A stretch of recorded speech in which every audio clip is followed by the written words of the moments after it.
Selamat malam Ibu Bapak Saudara-saudara yang harus bahagia karena memiliki 3 keberuntungan. Yang pertama, harus bahagia karena beruntung terlahir sebagai manusia. Yang kedua, harus bahagia karena beruntung dalam perjalanan kehidupan ini kita mengenal Dhamma, ajaran kebenaran sebagaimana dibabarkan oleh guru agung kita, The Buddha. Dan yang ketiga, harus bahagia karena beruntung masih hidup. Kita masih punya apa yang dinamakan waktu untuk mencari kesempatan melakukan banyak kebajikan agar ada yang kita bawa sebagai pesangon pindah alam. Terimalah salam Dhamma dan Namo Buddhaya. Berada di studio, kembali saya ditemani oleh sahabat Dhamma, pecinta Dhamma, dokter psikolog Ibu Susan yang akan kembali mengulas berbagai fenomena kehidupan melalui pengalamannya yang sudah berjibun. Dan sebagai manusia yang mengangkat dirinya sebagai moderator, kita punya Adianto. Ya, mau dibawa kemana ini? Kita tadi di awal diskusi, kalau kesempatan ini kita mau bahas tentang salah satu termasuk kejahatan yang dilakukan oleh manusia di kehidupan, yaitu korupsi. Kelihatannya itu privilege, hak istimewanya mereka yang bergelimang dalam harta dan kekuasaan. Betul. Dan posisi. Kalau harta bisa dipertanyakan, mungkin dia nggak punya harta makanya korupsi. Tapi yang jelas pasti yang korupsi itu punya power, dan power tends to corrupt. Pasti dia punya satu posisi jabatan atau kekuasaan di mana memungkinkan dia untuk mengambil apa yang bukan jadi bagian dari haknya. Untuk kita mendalami ini, nanti kita hubungkan dengan kalau sila yang kedua, ya ini adinadana kan mencuri. Nanti kita akan lihat ini seberapa jauh sih masuk ke dalam yang kita sebut perilaku salah atau perilaku yang mungkin nanti dari sudut pandang psikologi, apakah ini termasuk ada persoalan di gangguan apa kayak di bagian dari mental atau dari kehidupannya. Nanti kita lihat dari sisi Dhamma, mungkin kita bisa lihat akarnya apa ya. Nah, kayak saya ke Bu Susan dulu. Kalau Bu Susan lihat kata orang korupsi atau koruptor itu sendiri, itu yang terlintas apa? Ya, kalau tadi Bulani bilang tentang power ya. Kalau saya sendiri mungkin power itu iya gitu ya. Tetapi ini satu, itu pengalaman hidup saya, dan yang kedua saya melihat fenomena keserakahan gitu ya. Nah, nanti mungkin bisa dijelaskan dalam ajaran Dhamma itu disebut apa. Jadi kalau dari psikologi saya lihat begini, selain kalau tadi Bulani bicara tentang power, itu memang di teori psikologi itu power itu berkaitan dengan kesempatan untuk melakukan korupsi atau pencurian gitu ya. Tetapi kalau saya lihat dari pengalaman hidup saya sendiri, dan saya juga melihat keserakahan itu yang ada dan juga ada di teori psikologi, sebetulnya kalau Pak Adi tadi menanyakan tentang mentalitas, itu ada 2 jenis tuh mentalitas Pak. mentalitas yang selalu merasa kurang nanti dikaitkan dengan keserakahan juga. Yang satu lagi itu mentalitas berkelimpahan. Itu teori psikologinya. Tetapi dari pengalaman saya juga ngerasain gitu. Nah, saya cerita dulu nih tentang mentalitas berkekurangan. Kalau tadi Pak Adi mengatakan bahwa itu harus punya power, atau Bu Lani mengatakan, kadang-kadang nggak selalu ya. Pengalaman saya sendiri, saya itu pernah hidup di keluarga yang miskin. Artinya dalam titik di mana kami nggak punya resource gitu. Nah, bukan ajaran ya, tapi kayak nggak disadari itu kami itu merasa kurang. Nah, sehingga kalau ada kesempatan bisa mendapatkan sesuatu itu jangan dilewatkan. Apapun kesempatannya gitu. Nah, sehingga dulu tuh di keluarga kami, saya nggak tahu ini ajaran atau bukan. Itu tuh kadang-kadang ini loh Pak. Kalau saya itu bisa dengan cara apapun mendapatkan sesuatu yang lebih murah, kenapa enggak gitu. Misalnya menipu.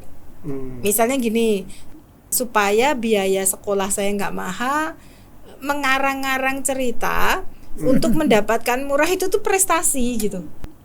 Dihargai di keluarga supaya kita itu survive gitu ya. Nah, sehingga kami itu berlomba-lomba, yang penting itu nggak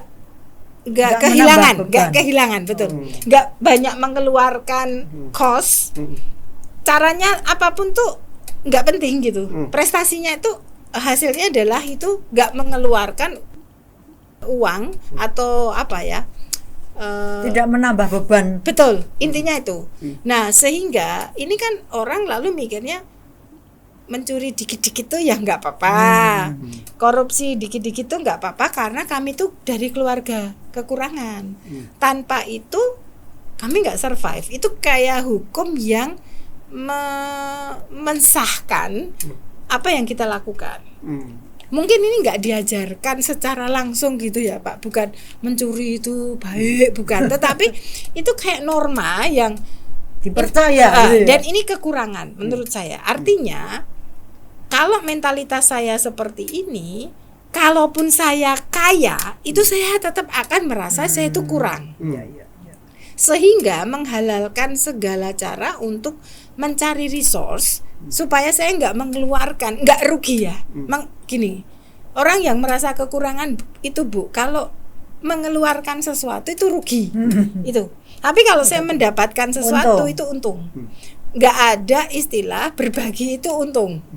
Nah, sehingga di psikologi inilah yang disebut mentalitas berkekurangan. Itu bisa melanda orang yang betul-betul nggak punya resource, atau orang-orang yang sebetulnya resource-nya itu berlimpah, tetapi karena saya merasa kekurangan. Nah, ini mungkin kalau di Dhamma itu namanya keserakahan ya Bu. Nah, itu nanti bisa dijelaskan. Kalau menurut saya itu. Nah, power itu kaitannya dengan apa? Semakin saya punya power, yang saya ambil itu akan semakin banyak.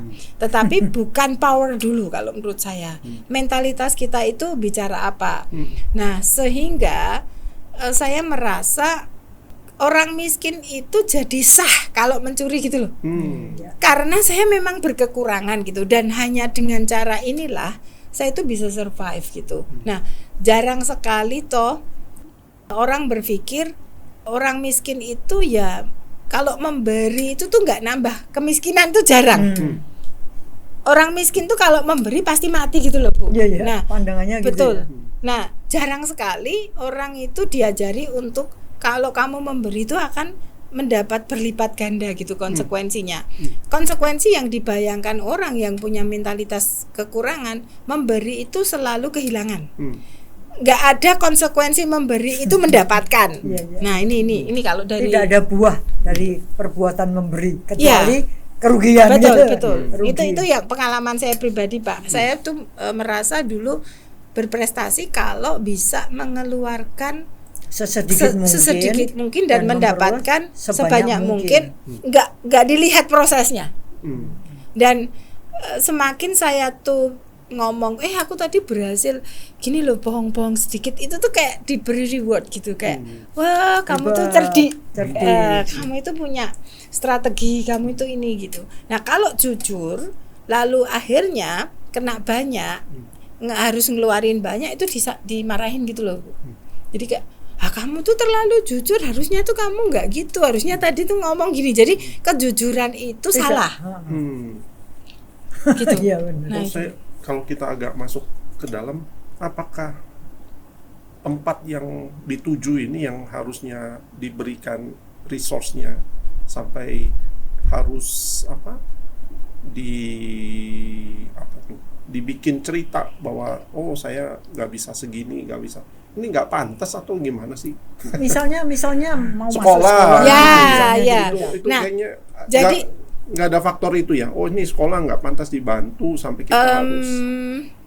Ya karena saya itu memang nggak mampu gitu. Artinya mentalitasnya itu adalah saya nggak mampu. Jadi Jadi kalau mau masuk sekolah ya harus bayar sedikit mungkin Betul. dengan cara gimana lagi ya, dirancang. dan merasa bahwa sebetulnya sekolah itu tuh hanya cari duit doang. Artinya saya nggak punya pemikiran membantu sekolah gitu ya, karena sekolah itu sebetulnya ada banyak biaya operasional yang harus dikeluarkan, misal gitu ya, kesejahteraan guru, itu tuh nggak terpikirkan. Jadi murni hanya karena ingin menyelamatkan harta supaya tidak berkurang. Jadi bukannya karena masalah ini harus melihat ini pun sebagai sesuatu yang layak dibantu atau layak diberikan resource, sebagian resource saja. Enggak. Belum ya waktu Ya itu. bahkan saya itu dulu jengkel sama seseorang yang ngomong, kalau saya sih memang mampu membayar ya nggak akan melakukan itu gitu. Apa salahnya sih saya membayar sesuai kemampuan saya? Itu tuh saya anggap sombong loh Bu. Kamu tuh mau menyombongkan kamu kaya ya. Kenapa kamu harus ngomong gitu? Terlepas bahwa dia tuh sebetulnya mau sombong. nyombong, yes. Tapi yang saya persoalkan tuh pikiran saya Bu, bukan orang itu mau nyombong atau enggak. Bahwa dia tuh mau menyombongkan diri, kalau saya mah kaya. Itu sebetulnya bukan urusan saya. Tapi yang saya omongin, saya kok jengkel ya dengan orang itu. Padahal kalau kita mau lihat omongannya, terlepas dia mau nyombong atau enggak, itu kan benar Pak. Bener. Tapi itu menjengkelkan buat saya, dan saya merasa sombong banget nih orang gitu loh. Ini kan yang bermasalah tuh berarti otak saya toh. Cara saya berpikir gitu loh. Dan Ibu mau bilang kalau itu dipelihara, dikembangkan pikiran itu yang akan menyebabkan perilaku-perilaku negatif yang mengarah pada korupsi atau apapun yang intinya adalah saya mau meraup sebanyaknya dari lingkungan karena saya itu berkekurangan gitu. Nah sehingga kalau ada orang yang ngomong saya akan memberikan sesuai dengan kemampuan saya, itu saya anggap nggak masuk akal gitu. Ibu bisa lihat nggak Bu, ada petanda atau indikator nggak kalau lihat orang nih kayaknya kalau dia punya resource dia nggak akan, atau dengan kata lain ini orang berkelimpahan atau berkekurangan? Ini jadi kalau saya lihat orang yang berkelimpahan itu entah dia tuh punya resource banyak atau enggak, orang itu tuh nggak akan ribet ya, bahkan ketika dia miskin ya Bu. Ini contoh di sekolah gitu, dia tuh bisa bilang gini, saya punyanya sekian dan ya kamu mau nerima atau enggak, ini tuh harta saya. Bisanya cuma segini beneran gitu ya. Dan kalau kamu nggak mau terima ya udah saya cari sekolah lain. Tapi dia tuh ngomong dulu ini yang bisa saya berikan, bukan ngarang-ngarang cerita gitu loh. Ini kan artinya saya itu berkelimpahan, tapi kelimpahan saya itu punyanya sekian, saya nggak bisa. Kalau saya punya lebih banyak dari itu, saya pasti akan beri. Itu cara ngomongnya tuh gitu Pak. Jadi bukan ngomongin dulu bahwa saya tuh nggak mampu, bukan itu yang diomongin, tapi gini loh, ini punya saya segini, itu kan transparan banget gitu loh. Itu Dan itu bedanya. menunjukkan bahwa dia itu punya mentalitas berkelimpahan. Betul. Bukan scarcity berkekurangan. Ya, dan kalau saya omong sama Pak Adi pun gitu, nggak usah urusan sekolah ya, jajan bareng aja deh Bu. Kita bisa ngomong gini, yuk makan bareng. nanti bantingan. Saya punyanya sekian, yang lain monggo. Ini kan saya berkelimpahan, Bu. Ngajak dulu dan saya mau ngeluarin dulu tuh saya punyanya sekian. Nah, kalau nanti yang lain-lain nggak punya ya kita cari warung yang sesuai dengan kemampuan. Nah, tapi kalau orang itu nggak berkelimpahan, Pak, dia nggak akan memberi pancingan kayak gitu. Pokoknya dia menunggu sampai dibayar. Betul. Dan nunggu sampai ada yang ngajak-ngajak, yuk makan bareng. Bahkan ketika mau itu dia lihat dulu siapa yang mau ngeluarin duit. Saya lihat poinnya Ibu dari contoh yang Ibu sampaikan, artinya satu, ada kejujuran di sana. Yang kedua, ada kalau itu untuk kepentingan bersama nih, ayo makan, ajak makan, ada berkorbannya. Iya. Jadi sih kalau kita mau ngambil poin untuk ngecek nih orang besok jadi pejabatnya lempeng, tidak korup, itu lihat dulu nih ya, dia nih jujur dari apa yang dia sampaikan, kemudian cek faktanya dia memang segitu ya. Biasa kan sekarang calon pejabat tuh harus buka-bukaan tuh harta. Yang kedua, berkorban nggak itu ya? Iya, artinya dia tuh mau nggak berkorban gitu. Kita lihat gitu, apa yang dia tawarkan sih menurut saya gitu. Kalau dia nggak menawarkan sesuatu gitu, menurut saya dia pasti akan mengambil gitu kan. Itu sih kalau menurut saya. Jadi gini, orang yang berani kehilangan sesuatu itu tuh pasti berkelimpahan. Tapi kalau orang itu nggak berani kehilangan sesuatu, bahkan kalau menawarkan lalu kita lihat yang dia tawarkan itu jauh lebih kecil dari yang dia punya. Nah, ini jelas dia nggak mau kehilangan. Makanya harus wanti-wanti juga nih ketemu orang yang begitu. Kalau kita lanjut lagi, ini kenapa sih ada orang yang bisa seburuk itu punya sifat atau sikap mental kekurangan? Ini jangan-jangan ada backgroundnya? Kalau menurut saya itu ini ya, pengalaman hidup ya. Artinya kayak kalau saya tadi ya, karena saya itu orang yang miskin ya, sehingga di rumah tanpa disadari itu hal-hal yang bisa membuat saya itu menghemat itu akan dihargai. Artinya hal yang membuat saya itu tidak bisa berhemat karena kejujuran itu nggak dihargai. Kalau pola ini terus-menerus dibangun di keluarga, menurut saya akan belajar hanya inilah kebenaran untuk saya hidup. Jalan satu-satunya supaya saya bisa bertahan hidup di dunia ini hanya dengan cara ini. Sehingga memberi itu tidak masuk akal. Memberi itu pasti merugikan. Nah, kalau lingkungan saya, entah ini family, entah ini lingkungan tetangga atau guru atau sosial media, ngomongnya itu terus, narasinya, saya akan jadi seburuk itu gitu. Nah, untungnya di keluarga saya itu narasinya itu agak gonta-ganti, Bu, nggak selalu begini. Begitu kita egois, ada yang ngomong, tapi kalau gitu tuh sebetulnya nggak benar. Kalau kita tuh mendapat keuntungan, tetapi caranya begini itu sebetulnya nggak bisa dibenarkan. Nah, untungnya narasi di tempat saya itu ganti-ganti. ada malaikat gitu, ada iblisnya gitu. Untungnya, tapi kalau narasinya sama, ini gawat. Artinya saya punya kesempatan untuk belajar dari narasi yang kontradiktif. Nah, dan saya kira kita semua di keluarga juga sekolah kan, Bu, ke gereja, ke ini. Artinya ada banyak narasi yang mungkin itu beda. Lalu saya membaca buku. Nah, seandainya semua narasi itu sama. Misal nih, saya hidup di zaman sekarang, Pak. Narasi di family saya misalnya cuma satu kayak itu. Kemudian saya lihat di sosial media kayak gitu. Apa enggak saya itu merasa itulah kebenaran, sehingga nggak ada kebenaran lain gitu. Kalau saya nggak mengenal dhamma misalnya, ya yang saya tahu kebenaran itu gitu. Itu menurut saya. Bahwa kita harus keep our resources, jaga resource kita sebaik mungkin, jangan sampai keluar. Kalau ada kesempatan ambil resource yang lain, ambil gitu ya. Dan karena gini loh, Pak, saya tuh nggak punya pemahaman memberi itu memberikan kebahagiaan. Iya, memberi itu tuh menguntungkan. Memberi itu selalu merugikan dulu. Itu masalahnya. Baik. Menarik. Ini Bu Susan sudah mulai dengan sikap mental. kalau Bulani sendiri lihat akarnya, kenapa sih orang bisa menjadi begitu sikapnya, perilakunya mengambil sesuatu yang bukan haknya, dan yang diambil itu sebenarnya milik atau bisa dimanfaatkan oleh banyak orang.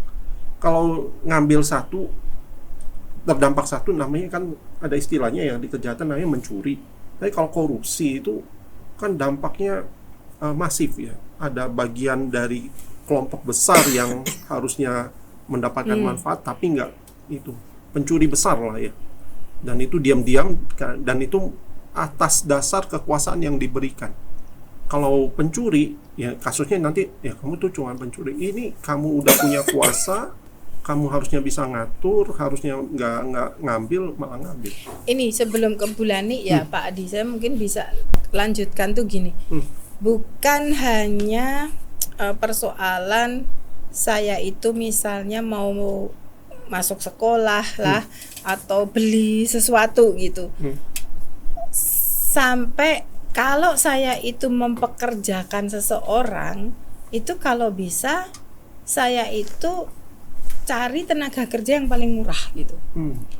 Artinya saya merasa memberikan sesuatu pada pekerja saya gitu ya, atau employee saya, itu tuh merugikan gitu. Jadi kalau misalnya Bulani ngomong, kalau di tempat saya tuh asisten rumah tangga itu saya kasih sekian. Kok punya Bulani gede banget? Saya beruntung loh punya asisten rumah tangga yang mau saya gaji kecil gitu. Nah, saya melihat Bulani selain menggaji itu kasih fasilitas macam-macam. Nah, bagi saya itu lebay gitu. Kalau kita bisa memberi sedikit tanpa harus menambah fasilitas, dan dia tetap bisa bekerja itu tuh seperti biasa, itu tuh lebih menguntungkan, sehingga Bulani itu memboroskan gitu loh. Saya nggak bisa melihat bahwa itu manusiawi. Saya memberi gaji lebih, saya masih memberi fasilitas, itu tuh perbuatan baik dan manusiawi gitu. Saya nggak bisa lihat itu. Yang saya lihat, Bulani ini boros, Bulani ini tuh apa ya, berlebihan, goblok. Karena kalau caranya gitu tuh kapan kayanya? Nah itu juga salah satu sikap mental yang dimiliki oleh orang dengan berkekurangan kan. Sampai saya itu harus mengeluarkan cost yang sekecil-kecilnya, tetapi saya menuntut karyawan saya itu bekerja seoptimal mungkin. Kalau bisa sebanyak-banyaknya. Dan kalau saya bisa gitu, itu sesuatu yang membanggakan dan bisa saya ceritakan. Pamer Mas Yan, dan ini loh yang bikin saya kaya. Kamu nggak punya strategi itu. Jadi nggak ada di kamus saya misalnya itu memberi itu bisa kaya gitu loh Bu. Memberi itu selalu membuat miskin. Gitu sih.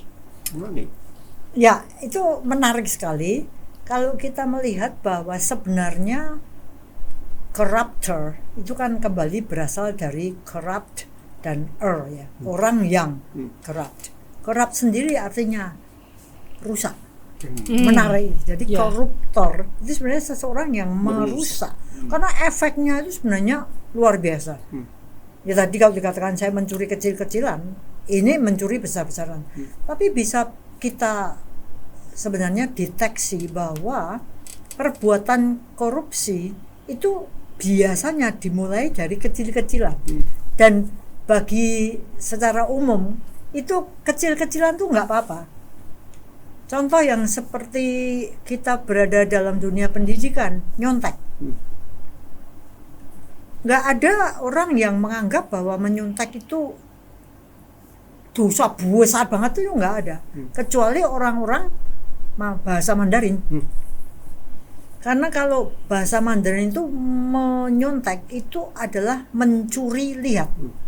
Tuh gan itu lihat, tuh-nya mencuri. Jadi hanya bahasa Mandarin mencuri yang menganggap menyontek itu mencuri. Jadi calon kriminal sebenarnya kan begitu. Tapi coba kita lihat orang tua kita. Kalau diberitahu anaknya nyontek, kita kasih konsekuensi, mereka nggak terima loh. Nyontek. Anakku cuma nyontek, itu pinter, berarti dia cari akal untuk bisa mencapai tujuan. Jadi dari situnya sendiri sudah seperti tadi yang kisahnya Bu Susan, dari kecil sudah diajari bahwa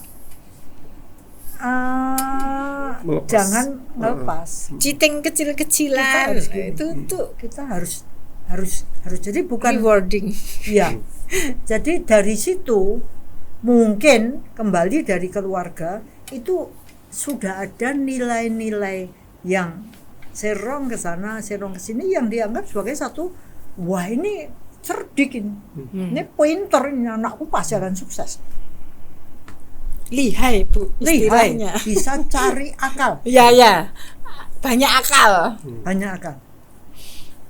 Nah, kalau hal-hal seperti ini itu dianggap nggak apa-apa, sebenarnya kita ini sudah kembali menegaskan jangan punya moralitas. Sebenarnya itu. Tapi kita kan tidak sampai ke situ. Itu sebabnya kalau dalam Dhamma dikatakan Pancasila misalnya, 5 sila, prinsip, peraturan. Itu yang nomor 2 kan, jangan mengambil apa yang bukan diberikan. Namanya itu mencuri. Nah, koruptor ini kan sebenarnya sudah besar ya. Tapi kalau kita lihat, nah itu menarik. Saya bisa ngerti kenapa kok Sang Buddha itu mengajarkan tahu malu yang benar, tahu takut yang benar. Jadi malu dan takut. Istilahnya hiri otapa. Saya ngerti kenapa hiri otapa itu dianggap sangat penting. Karena kalau kita lihat koruptor itu di-shoot ketawa-ketawa ya. Kok merasa malu? Enggak tuh, malah merasanya mendapat, mungkin narsis ya Bu. Jadi prihatin ya. Kembali pada kita sebagai pendidik, mungkin benar-benar kalau saya lihat ada sekolah yang, tapi ini sudah SMA ya, anak nyontek dikeluarkan Bu, karena mungkin dianggapnya ini calon kriminal. Lalu kalau hubungannya dengan kenapa kok ini perlunya korupsi, padahal kalau dipikir gajinya pasti sudah besar. Kalau gajinya kecil biasanya kita maklum lah nggak cukup, korupsi kecil-kecilan. Tapi kalau korupsinya tuh aduhai, kan jadi pertanyaan yang besar.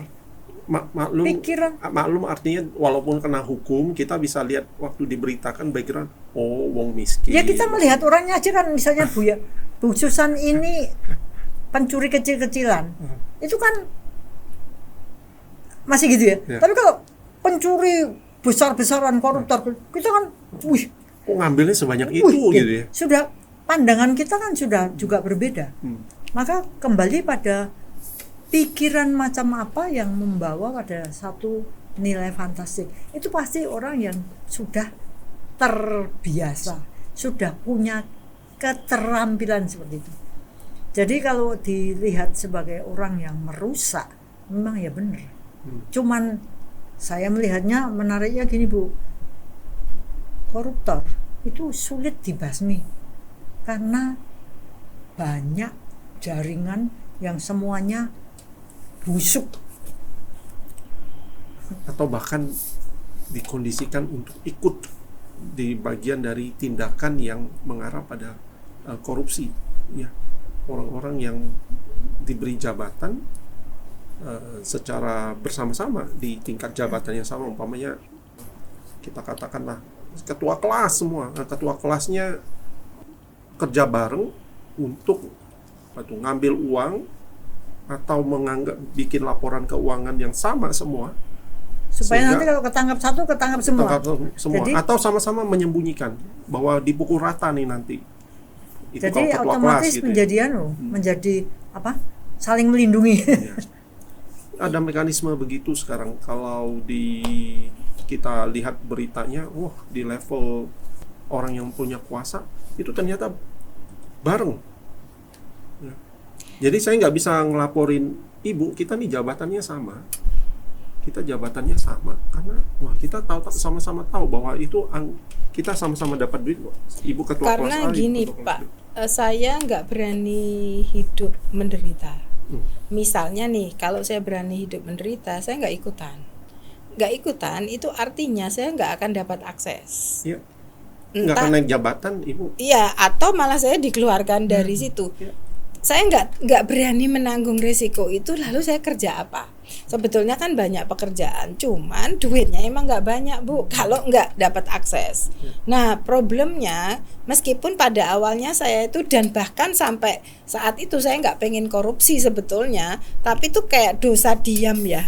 Artinya kalau di bahasa agama tertentu itu disebut dosa diam.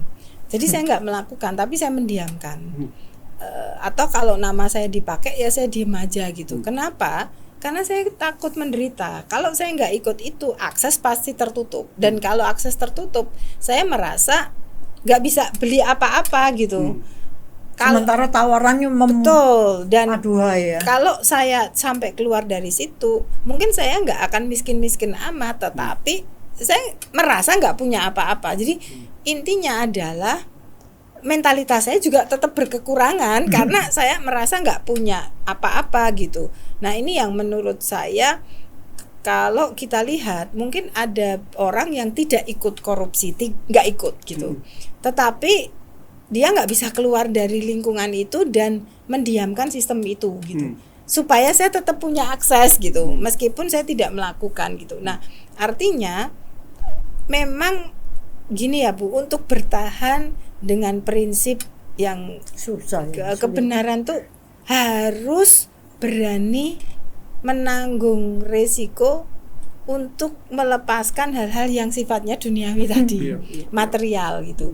Nah sementara materi ini sulit kita lepaskan, sangat memukau. Betul. Jadi contoh lah, kalau kita hidup bisa makan, anak kita tetap sekolah, nggak usah di sekolah yang wah gitu ya. Ya punya mobil jelek-jelek gitu Bu, atau motor. Itu kan sebetulnya kita belum mati. Tapi saya nggak bisa hidup di titik itu. Titik itu tuh bagi saya itu kiamat gitu. Nah ini problemnya adalah di situ sih Pak. Orang maunya mewah-mewah. Standar hidupnya dipenuhi kalau dia ikut sistem itu. Iya, karena akses itu yang paling ini gitu menurut saya. Jadi kalau dengan kata lain, kalau dia mau mengorbankan, orang berani melepaskan atau mengorbankan kesenangannya, bahwa standarnya saya nggak perlu kayak gitu, tapi saya bisa hidup dengan cara tanpa itu, ada kemungkinan dia akan lolos dari ajakan atau jebakan orang untuk mengajak misconduct ya, powernya di namanya istilahnya, penyalahgunaan kekuasaan. Tapi menarik sekali bagaimana Dhamma bekerja ya. Jadi kalau kadang-kadang itu melihat bagaimana satu koruptor ketahuan itu ya. Itu seringkali saya lihat tuh menariknya gini, bahwa apa yang diajarkan The Buddha itu benar-benar betul, bahwa apa yang kita lakukan ini punya buah. Jadi kalau orang itu korupsi meningkatkan tadi gaya hidup misalnya gitu ya, sehingga tambah banyak korupsinya, meningkatkan daya hidup, itu kan gitu. Sampai suatu ketika itu ketahuan dan orang mikirnya, loh dia gajinya berapa kok bisa gaya hidupnya segini. Maka ada satu kebijaksanaan dalam tanda kutip yang mengatakan bahwa orang itu memang kalau sudah kena nafsu itu goblok. Jadi kenapa dia itu korupsi, kok perlu-perlunya dipamerkan sehingga membuat orang tahu bahwa dia ini korupsi. Dan ini Bu, celakanya lagi gitu ya, menurut saya mohanya itu ya, kan gini, kalau Dhamma itu ngomong pasti akan menuai gitu ya buahnya. Nah salah satunya ketahuan itu, yaitu buah yang harus kamu tuai. Nah celakanya kita tuh mikirnya nggak gitu Bu, mikirnya adalah wah ini kebodohan sehingga sampai ketahuan. Gimana sih? Ini sebagai pembelajaran ke depannya supaya nggak ketahuan tuh gimana triknya. Iya. Itu. Jadi nggak ada Bukan insight. insight. Heeh. Bukan Bukan insight tapi insight.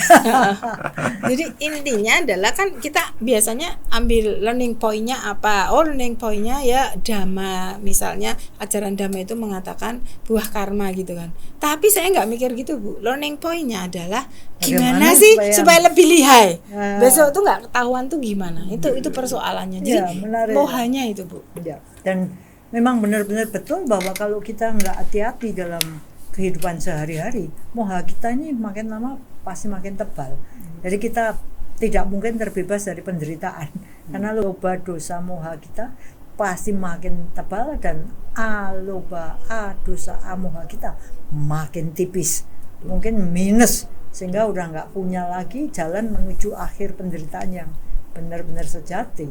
Dan kalau diomongin ya misalnya Bu, lo kan kamu untuk jalan menuju ke sana kan jadi semakin sulit ya. Gimana saya mau menutupi kecurangan yang udah masif? Itu kan ada semakin jaringan yang tahu saya itu korupsi gitu. Yang harus saya tutup kan semakin banyak Ya, Bu. lubangnya makin besar. Butuh dana banyak. Itu nggak terpikirkan bahwa itu tuh penderitaan. Yang dimaksud oleh The Buddha, penderitaan itu kan itu. Tapi saya nggak merasa itu penderitaan Bu. Ini tuh jalan yang harus saya tempuh supaya saya itu lepas dari penderitaan. Jadi kontradiksi banget gitu loh. Karena menurut The Buddha, kalau kamu nggak lakukan itu semua, nggak harus nutup-nutup. Iya. Kamu tuh sekarang bisa menikmati hidup, tersenyum, tertawa, nggak usah stres nyari banyak uang untuk nutup ini, nutup itu, nggak setiap detik cemas. Iya. Nah, sementara bagi saya yang belum mendapatkan pencerahan itu saya mengatakan, "Wow, ini bukan kecemasan. Ya ini perjuangan yang harus saya lakukan supaya saya nggak menderita." Itu. Iya. Dan yang menarik buat kita sorotin lebih kecil lagi, kalau tadi yang kita bahas ini sebenarnya bisa terjadi di tingkat kekuasaan manapun. Yang Ya. paling kecil mungkin di keluarga. Kepala keluarga itu bisa jadi mulai korup, walaupun dia tidak merugikan banyak orang, tapi merugikan anggota keluarganya sendiri. Contoh mungkin selintutan untuk urusan kebutuhan pribadinya, ayah mungkin selingkuh atau punya harta simpanan di mana yang tidak diberikan ke anak hanya untuk demi menyimpan keinginan pribadi, kan mulainya kan dari sana. Atau kembali anak mungkin juga dididik untuk jadi calon koruptor, diberi tanggung jawab kekuasaan untuk apa tapi tidak Ya, digunakan. misalnya aja dikasih duit tapi nggak ada tanggung jawab untuk Iya. laporan misalnya Laporan gitu. atau menunjukkan bahwa dia menggunakan dengan sebaiknya. Benar. Jadi saya pikir poin pembicaraan kita itu harus mewaspadai juga nih yang kecil-kecil, yang mulai tadi yang kecil, yang dari yang disebut keluarga, dan di level yang mungkin institusi ini jadi cermin juga. Saya tadi ibu barusan ngomong, jadi punya jabatan itu juga bisa jadi korup. Ini ada yang haknya rekan-rekan guru atau haknya karyawan, jangan-jangan tidak saya berikan, padahal mereka sudah sepantasnya mendapatkan sesuai dengan apa yang seharusnya disepakati atau menjadi aturan. Jadi saya pikir sangat hati-hati kalau kita punya kesempatan untuk punya apa yang disebut jabatan, kekuasaan, ya harus wanti-wanti banget itu urusan. Ya kan sebetulnya gini ya, ini dari sisi keluarga, parent ya. Kalau saya jadi orang tua, lalu kan tujuan saya mencari nafkah gitu ya Bu, kan sebetulnya untuk siapa sih gitu? Harusnya Kan untuk berkembangnya setiap anggota keluarga ya, entah saya sendiri, entah pasangan hidup atau anak-anak. Tapi kan orang tua ada yang pelit gitu, artinya saya tidak menggunakan uang itu tuh yang semestinya. Misal untuk pendidikan anak, untuk ini saya pelit banget untuk hal-hal kayak gitu, tetapi saya itu akan memboroskan uang untuk hal-hal yang nggak penting. Ya. Daripada saya tuh misalnya mengeluarkan uang untuk anak saya itu belajar apa gitu ya. Saya mengatakan pada anak saya tuh nggak punya duit, tapi saya keep uang saya untuk beli handphone lah, untuk beli apa yang sebetulnya saya nggak punya itu nggak apa-apa gitu. Ini kan sebetulnya saya itu tidak memberikan apa yang menjadi hak anak saya. Kalau Jadi, kita seandainya ngomong, anaknya boleh ngomong, mama korupsi gitu. ya, iya karena tapi orang tua bilang kan uangku sendiri. Ini bukan uangmu, kok kamu bisa mengatakan ini korupsi. Bahkan kalau saya nggak memberi kamu pun kamu nggak bisa menuntut saya gitu. Nah, hal-hal macam ini tuh akan dilihat anak sebagai itu tuh hal yang layak kalau saya punya power. Nah, itu kembali ke Bulani. Power itu membuat saya itu bisa ngomong aturannya itu ada di orang yang punya power gitu. Jadi kalau saya punya power berarti kan saya itu bisa melakukan apapun karena aturan itu yang bikin itu bukan orang yang ada di bawah gitu. Nah, ini kalau Pak Adi contohnya di family itu menurut saya itu gitu. Kan sebetulnya apa yang saya lakukan sebagai orang tua ini jelas merugikan kan. Merugikan anak saya. Nah, anak saya juga akan berpikir artinya kalau saya bisa mengambil sebanyak-banyaknya dari keluarga ini artinya saya nggak perlu berbagi dengan saudara saya. Di mana ada kesempatan saya akan gunakan. Saya nggak perlu berbagi dengan kalau kita punya ART gitu ya, asisten rumah tangga. Karena orang tua saya itu mengatakan bahwa atau memberikan contoh uang itu memang dikip untuk kita yang sebanyak-banyaknya, yang sisanya itu untuk orang lain gitu. Ya kalau ada sisa. Kalau nggak ada sisa berarti kan saya nggak punya kewajiban memberikan gitu. Nah kalau kita mau mulai dari situ ya korupsi itu awalnya begitu Pak sih. Saya setuju gitu. Jadi pendidikan di keluarga tentang bagaimana menggunakan kekuasaan, bertanggung jawab terhadap posisi yang diberikan itu penting. Yang lain sebenarnya kebanyakan dari kita itu ngurusin korupsi itu berhubungan dengan duit. Tapi sebenarnya kalau kita lihat yang lebih penting, menurut saya lebih penting, itu adalah korupsi waktu. Karena sebenarnya kalau dikatakan time is money, itu bukan. Time is life. Waktu itu kehidupan, bukan waktu itu duit. Itu kan orang yang cuma mikir duit. Tapi kalau kita lihat lebih jernih lagi, kita ini kan berselancar di atas gelombang yang disebut waktu ya. Jadi kalau kita corrupt the time, waktu ini yang kita korupsi, maka sebenarnya kita ini lebih parah lagi karena kita mencuri waktu. Itu mungkin juga perlu ditekankan, diwaspadai di dalam hubungan kita dengan keluarga. Ya. Dan di semua profesi yang berdampak pada orang lain kan biasanya saya nggak ngambil apa-apa kok dari mereka, tapi saya ngambil kesempatan yang namanya waktu. Harusnya mereka bisa bersama saya atau mereka harusnya dapat sesuatu dari waktu yang kita bagikan. Tapi karena kekuasaan ada di kita, waktunya kita ini kan datang terlambat umpamanya, atau tidak memulai dengan tepat waktu. Iya, itu persoalan. Salah satu juga yang kelihatannya mungkin nggak harus materi kan artinya. Iya. Enggak. Seperti yang Ibu Susan katakan, misalnya aja kita punya kesempatan berkarma baik ria melalui tugas kita, melalui pekerjaan kita, tapi kita nggak melakukan dengan baik. Iya. Tapi itu paling sulit koruptor. disadari bahwa itu korupsi ya. Iya. Paling sulit. Karena saya nggak melakukan kejahatan kok. Iya. Tapi kan dampaknya ke orang lain. Iya. Itu Nggak ya. peduli juga. Ya, dan itu waktu-waktu saya. Ya. Ini cermin buat kita. Kalau datang telat 35 CP, anak tinggal 30. Kan jadinya 5 menit mereka tidak belajar. Kan prinsip dari korupsi ada masuk di sana. Mereka jadi rugi ya. Iya. Jadi bahaya nih, korupsi itu sikap mental yang bisa muncul sejak dini, bahkan di level anak dan keluarga. Makanya peran orang dewasa, orang tua, guru jadi penting untuk memastikan bibit-bibit korup ini tidak muncul ya. Dan yang paling gampang itu emang di waktu, Bu. Paling gampang dilakukan maksudnya. Ya. Ya. ya kan, nggak menepati Janji. janji, membuang waktu, bermalas-malasan tuh itu paling gampang dilakukan, dan orang tuh nggak merasa itu tuh merugikan diri sendiri dan orang lain gitu, karena merasa waktu itu waktu saya gitu loh.